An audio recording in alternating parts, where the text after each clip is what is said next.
Hello everyone, this is Vanshika Tainwala, legal intern under Lexis and Company, and in this video I will be discussing about the sources of Hindu law. So in this video I will make things clear relating to the origin and evolution of Hindu law and from where the Hindu law has been emerged till now. So the sources of Hindu laws are classified into two categories. First is the traditional sources and second one is the modern sources. So under traditional sources we will study about four categories. So the first one is Shrutis. Under Shrutis, what is Shruti? Shruti comes from the word Shru, which means whatever is being heard. So whatever was being heard by the people at that time was being recorded in the form of Shrutis. Shrutis are considered as an oldest source of the Hindu law and is considered to be a very important source. So Shrutis are whatever is being heard and it is converted in the form of Upanishads, Vedas and Vedangas.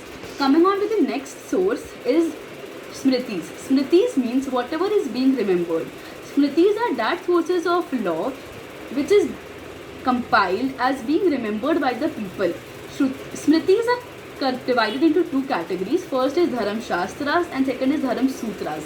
Dharam Shastras dealt with the poetry concept, whereas Dharam Sutras dealt with the prose concept.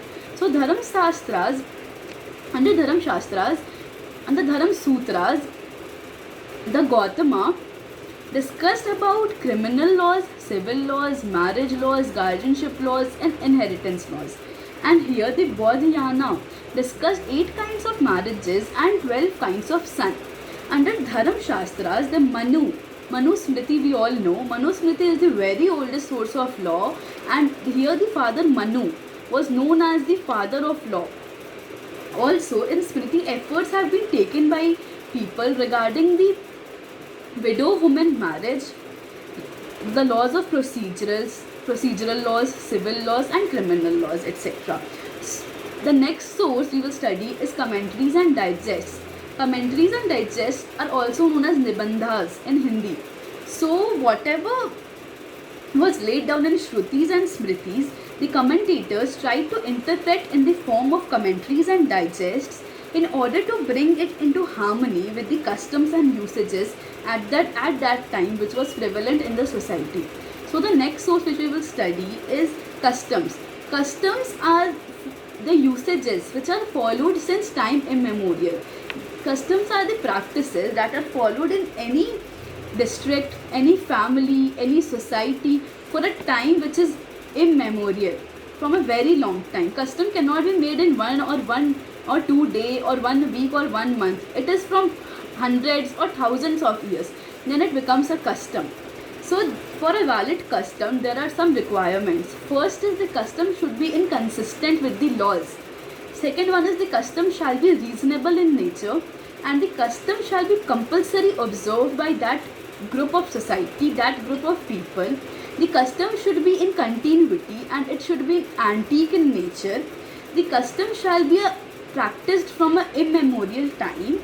The custom shall be certain with the laws. If the legislation and customs are in conflict, then legislation takes place and customs does not.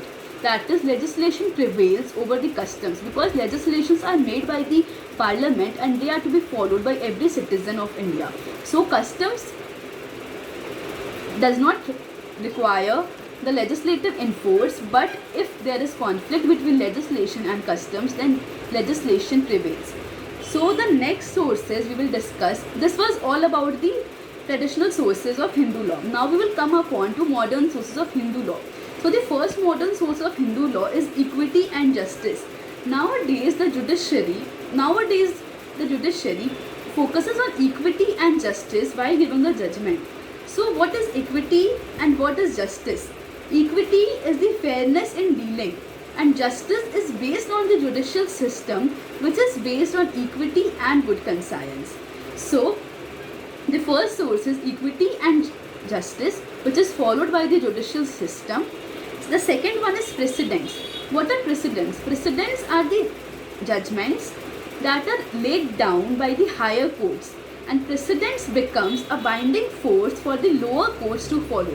For example, a Supreme Court gives the judgment then all the high courts and all the lower courts of India have to follow that judgment.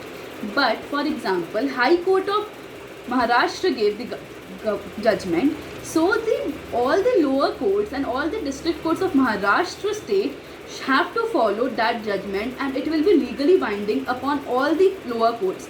But the Maharashtra High Court's judgment will not be binding upon Madras High Court's judgment. It's upon their jurisdiction only. But the Supreme Court's judgment will be binding all over to the India and all applies to all the courts available in India. So the next source of law which we will study is legislation. So what are legislation? Legislation are the laws which are made by the parliament in according to the Lok Sabha and Rajya Sabha.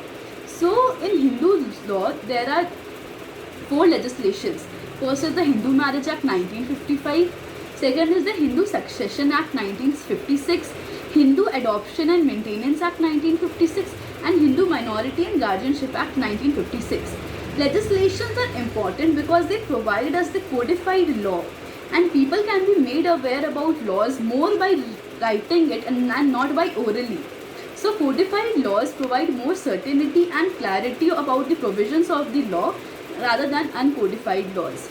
So this was all about the today's video. Hope you are clear with the 2 sources of Hindu law, that is traditional sources and modern sources. Thank you.